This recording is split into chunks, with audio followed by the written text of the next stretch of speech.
Hello എല്ലാ കൂട്ടുകാർക്കും നമ്മളെ പുതിയൊരു വീഡിയോയിലേക്ക് സ്വാഗതം. അപ്പോൾ ഇന്നത്തെ വീഡിയോ എന്താ വെച്ചാൽ ക്ലീനിങ്ങിൻ്റെ വീഡിയോ കുറേ കൂട്ടുകാർ ആവശ്യപ്പെടാറുണ്ട്. അപ്പോൾ അത് ഓരോ ബുദ്ധിമുട്ടായിട്ട് നമ്മളെ കൊണ്ട് എപ്പോഴും ചെയ്യാനൊന്നും സാധിക്കാറില്ല കേട്ടോ. അപ്പോൾ അന്ന് ഞാൻ വിചാരിച്ചെന്നാൽ കിച്ചൺ ക്ലീൻ ചെയ്യാമെന്ന്.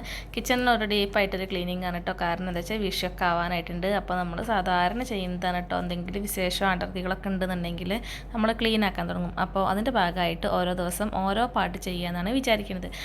അപ്പോൾ എണീറ്റ് വന്ന് ആദ്യം തന്നെ അടുപ്പ് ഒന്ന് നോക്കുമ്പോൾ അടുപ്പ് നല്ല രീതിയിൽ തന്നെ വൃത്തികേടായിട്ട് തന്നെ എണ്ണ കിടന്നിട്ടുണ്ടായിരുന്നത്.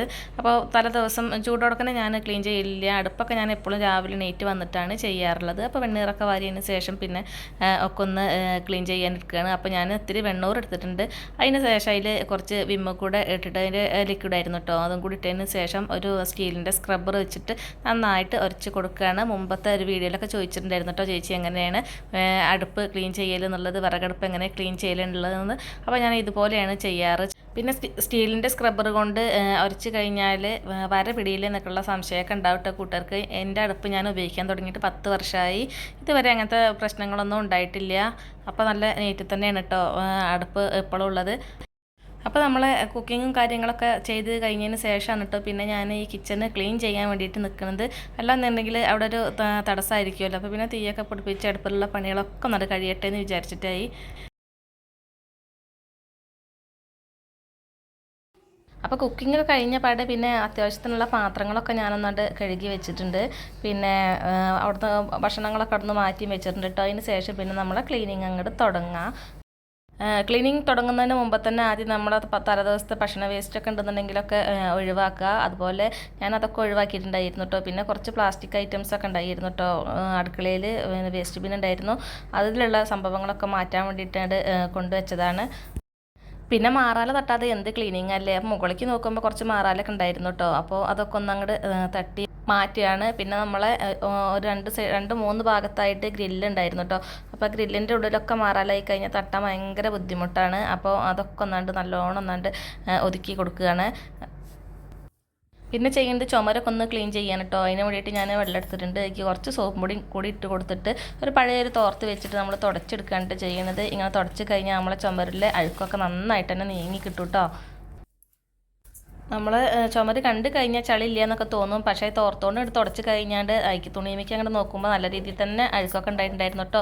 പ്രത്യേകിച്ച് ഇത് നമ്മളെ അടുപ്പിൻ്റെ ഏരിയ ആണല്ലോ. അപ്പോൾ അതിൽ ചെറിയ രീതിയിലായിട്ടുള്ള കരികളും അതിൻ്റെ പൊടികളൊക്കെ ആയിട്ടുണ്ടായിരുന്നു. അത്യാവശ്യം നല്ല രീതിയിൽ തന്നെ ചളികളുണ്ടായിരുന്നു കേട്ടോ. വെയിലും കൂടി ചൂടായി കഴിഞ്ഞാൽ പിന്നെ ഈ പരിപാടിക്ക് ഒന്നും പറ്റൂല കേട്ടോ. എന്തൊരു ചൂടല്ലേ. ഇപ്പോഴത്തെ ചൂടിന് നേരം കാലൊന്നുമില്ല. നേരം വെളുത്താൽ തുടങ്ങണ ആവിയാണ് കേട്ടോ. എന്തൊരു ചൂടാണോ. പുറത്തൊക്കെ പണിയെടുക്കണ പോലെ സമ്മതിക്കണം. അടുക്കളേൻ്റെ ഉള്ളിൽ നിന്നിട്ട് തന്നെ നട്ടം തിരിയാണ് ചൂടുകൊണ്ട്.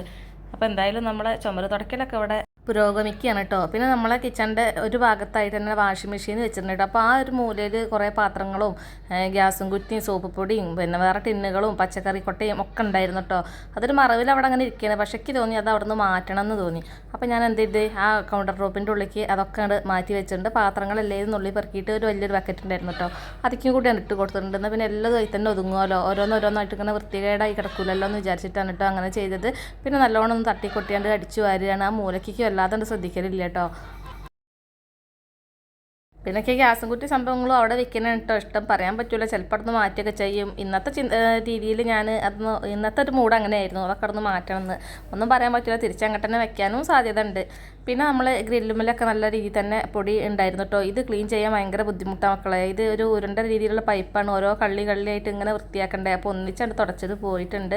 പിന്നെ നമ്മൾ വാഷിംഗ് മെഷീൻ്റെ മോളും സൈഡും കാര്യങ്ങളൊക്കെ പൊടി ഉണ്ടായിരുന്നു. അപ്പോൾ അതൊക്കെ നല്ലോണം തുടച്ച് കൊടുക്കുകയാണ്. ഈ ഗ്രില്ല് ചുറ്റുഭാഗം ഉണ്ടാകുമ്പോൾ നമ്മളെ പുറത്തത്തെ പൊടികളൊക്കെ നമ്മളെ കിച്ചണിക്ക് പെട്ടെന്ന് തന്നെ കയറുന്നുണ്ട് കേട്ടോ. അതുകൊണ്ടാണ് ഇങ്ങനെ പൊടിയാവുന്നത്.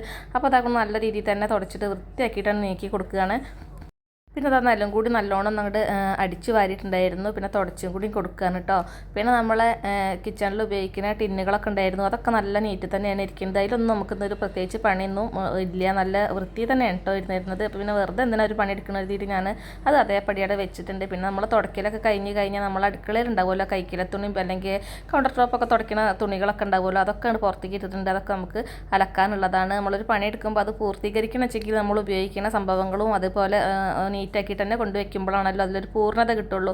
അപ്പോൾ അത് കൂടി ഒന്നാണ്ട് കഴുകിയിടട്ടെ ഇനി. അപ്പോൾ തുടപ്പും പിന്നെ തുടയ്ക്കാനൊക്കെ ഉപയോഗിച്ചിരുന്ന തുണികളൊക്കെ ഒന്നത് കഴുകിയിട്ട് കഴിഞ്ഞാൽ നമ്മൾ ഇന്നത്തെ ക്ലീനിങ്ങിൻ്റെ പരിപാടികൾ കഴിഞ്ഞിട്ടോ. പിന്നെ കൂട്ടുകാർ ചോദിക്കുന്നതോടാണ് ഞാൻ ഈ ക്ലീനിങ് ആയിട്ടും വരുന്നത്. ചില കൂട്ടുകാർക്കൊന്നും ഇഷ്ടമല്ല കേട്ടോ, ഈ അടിക്കലും തുടയ്ക്കലും തന്നെ ഉള്ളൂ എന്നൊക്കെ ചോദിക്കലുണ്ട്. പറഞ്ഞിട്ട് ഇപ്പോൾ എന്താ കാട്ടണോ? ചില കൂട്ടുകാർ പറയും ക്ലീനിങ് ആയിട്ടും വരിയെന്ന് പറയും, ചിലർ പറയും ഇത് വേറെ വല്ല വ്ളോഗും ചെയ്യുന്നൊക്കെ പറയും. എന്തായാലും നമുക്ക് നമ്മളെ വീട്ടിലുള്ള ചെറിയ ചെറിയ വിശേഷങ്ങളും ചെറിയ ചെറിയ ക്ലീനിങ്ങും ആയിട്ടൊക്കെ അങ്ങനെ മുന്നോട്ട് പോവുക. അപ്പോൾ പിന്നെ നമ്മളെ തുടപ്പും കാര്യങ്ങളൊക്കെ അവിടെ തിരുമ്പി കഴിഞ്ഞിട്ടുണ്ട്. പിന്നെ നമ്മൾ നേരത്തെ മാറ്റി വെച്ചിട്ടുണ്ടായിരുന്ന നമ്മളെ വേസ്റ്റ് ബിൻ ഉണ്ടല്ലോ, അതും കൂടി ഒന്നുകൊണ്ട് കഴുകി കൊടുക്കണം കേട്ടോ. അപ്പോൾ ആദ്യത്തെ സംഭവങ്ങളൊക്കെ മാറ്റിയതിന് ശേഷം പിന്നെ അതും കൂടി നല്ലോണം തേച്ച് കഴുകി വെച്ച് കഴിഞ്ഞാലാണ് നമ്മളെ അടുക്കള ഒന്ന് നീറ്റാവുക. പിന്നെ കൂട്ടുകാർക്ക് ഇന്നത്തെ വീഡിയോ ഇഷ്ടമായോ ഇല്ലയെന്നൊന്നും എനിക്കറിയില്ല. എന്തായാലും വീഡിയോ ഇഷ്ടമാവുകയാണെന്നുണ്ടെങ്കിൽ ഒന്ന് ലൈക്ക് ചെയ്യലും ചെയ്യട്ടോ. അപ്പോൾ മറ്റൊരു ദിവസം മറ്റൊരു വീഡിയോ ആയിട്ട് വരുന്നത് വരെ ബായ്.